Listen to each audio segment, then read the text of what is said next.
Hey guys, Christopher Beast here, and in today's video we're going to be doing a weapon tier list. I've been holding out on doing one because I knew 8.1 was coming, and I knew 8.1 would completely change everything, so it's kind of like, let's see how things look when the H-bar SG are brought down to where they should be, and when Bloom Bug is fixed. Today's video will not be talking about these guns' offensive power and their really ability to perform excluding cost. I'm really going to be talking about from a balance perspective, like which guns are too powerful for their cost, which guns are too weak for their cost, and really what I would like to see get buffs and what I would like to see get nerfs. I hope you guys enjoy, and remember, this isn't just my opinion, but I will try to support my opinion with as much fact as I can. So let's get right into this.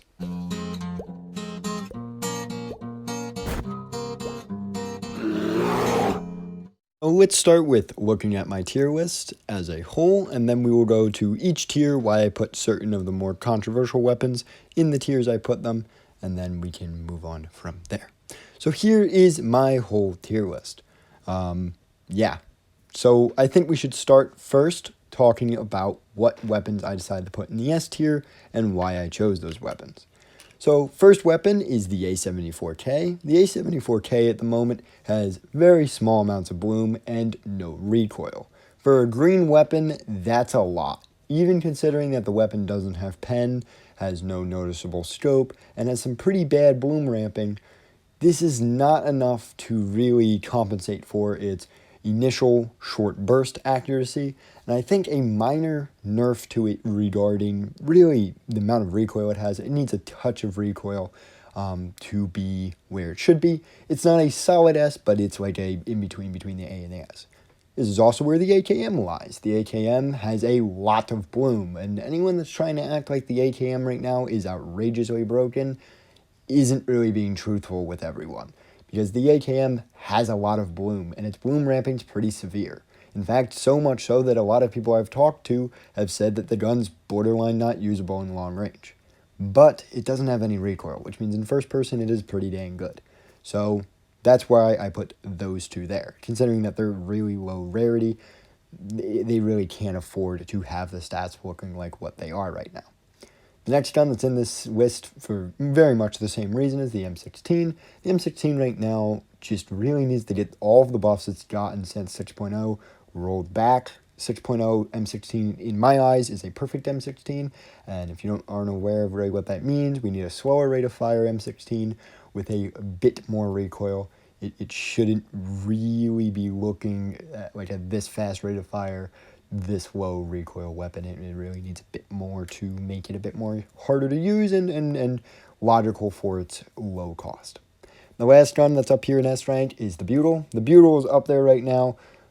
Begrudgingly, I would very much like to, in a perfect world, put these all in A. Really, all four of these guns are barely above A for me. Maybe just they need to be nerfed in my eyes, but they're not a massive issue that's ruining the game.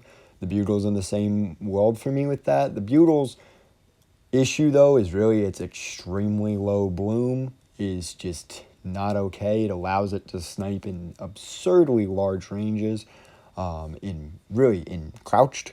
I think what it needs to be fixed is more bloom and crouched. And for anyone that's saying, well, you're going to nerf the Butyl too much, first of all, I don't think this is a huge priority. I don't think this is what the devs should be focusing on.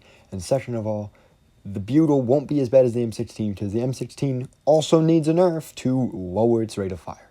Really, 0.6 M16 did not fire this fast, and that's where we need to get the M16 at. And if the Butyl's brought down a couple of notches with its bloom, then 0.6 M16 will still be a really objectively worse weapon because it also won't have C2C as powerful as it is right now on the Butyl with auto and its low bloom, allowing it to just full auto in pretty much up to 15 to 20 meters.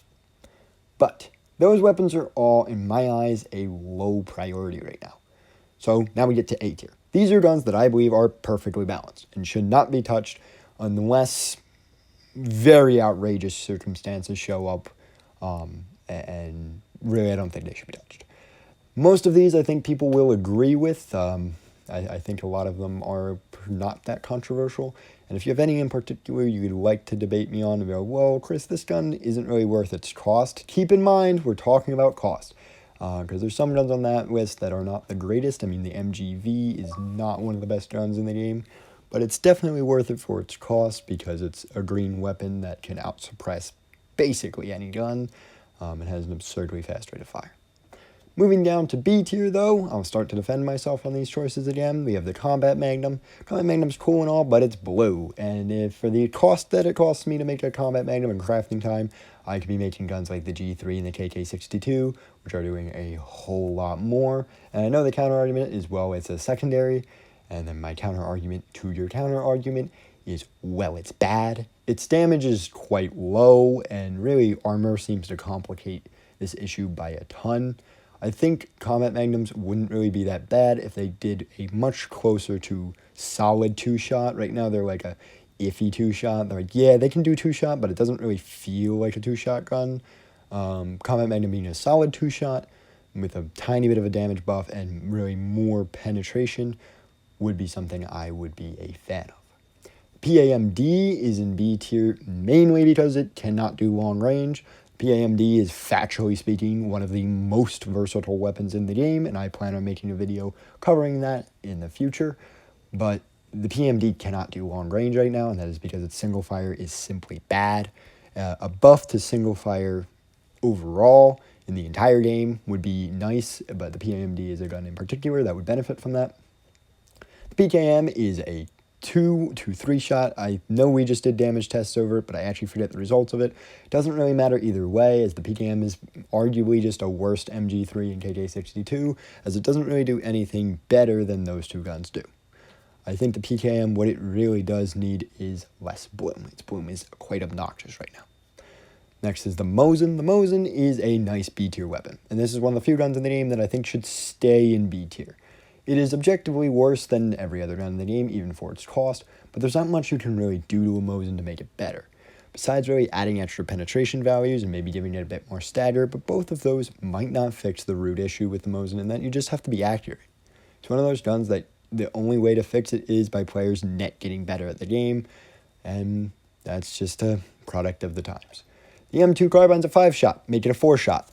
That's how you fix the M2 carbine. There's not really a lot of questions around this one for me. I don't know why it's a 5-shot, because now when it meets armor, it's a 7-shot, which is garbage.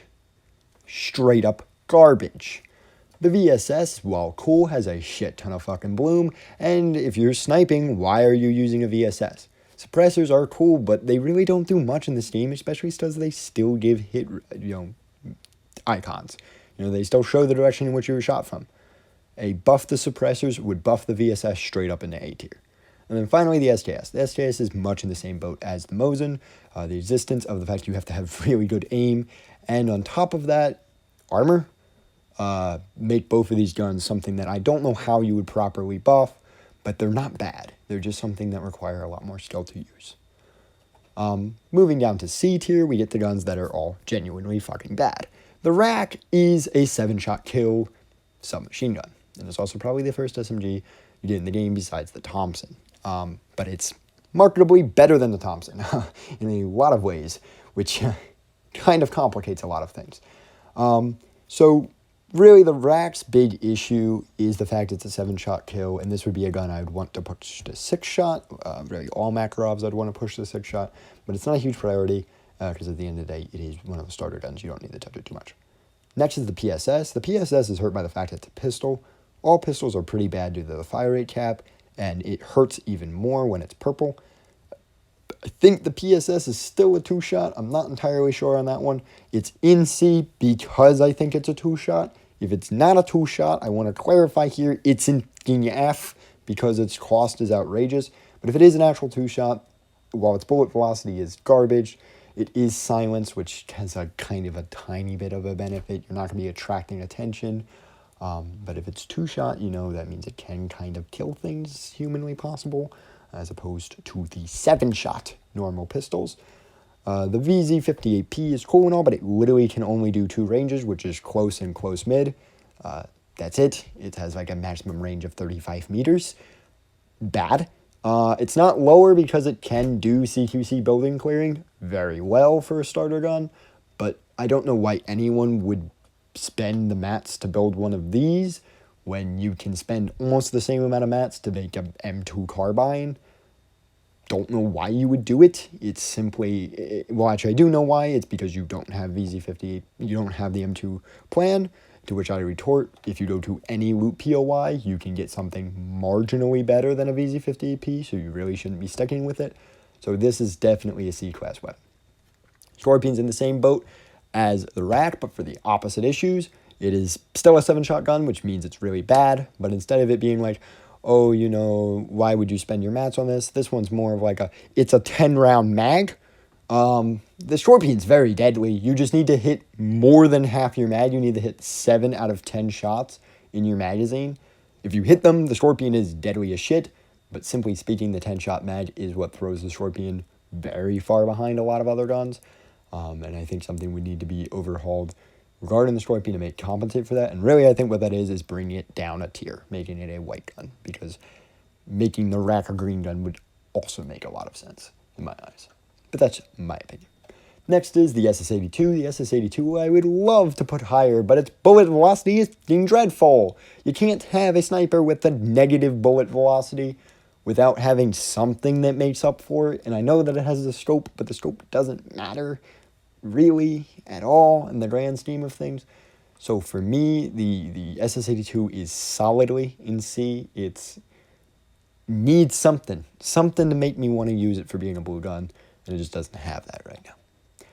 D tier, we have both shotguns, because shotgun spread is fucking garbage, and they cannot be used outside 5 meters. I understand that a shotgun, you know, in a lot of people's eyes, shouldn't be used at longer ranges, but it should be able to at least do something and have some level of consistency outside of point fucking blank. It can't. So really, I think shotgun spread needs to be tightened by a lot to make up for this. Next, we have the 245 ACPs. 45 ACP is suffering from being a 6-shot when it should be a 5-shot. And that's my opinion on that one. The 3 E tiers are all pistols, and there's not a lot of reason that I have to explain that. They're fucking 7 shotguns, and really there's no saving them. There's no salvaging that. And then finally for F tier, we have the John and crossbow, which really is just melee needs an overhaul and the crossbow needs an overhaul. There is no salvaging the partial horribleness that exists in those guns already, and you really just need to go back to the drawing board for both. So yeah, that has been my tier list. Again, it's based off of balancing and based off what guns need buffs and nerfs. If we're talking about the objectively strongest gun, in my opinion, the ADR and the SVU are tied for that. They're both very much outrageously powerful in how much damage they can do in a very short span, and the real versatility, both of them that have. But this has been Christopher Beast, and this is my opinion. And if you disagree, you can know in the comment section. You can say so. Till then, see you all next time.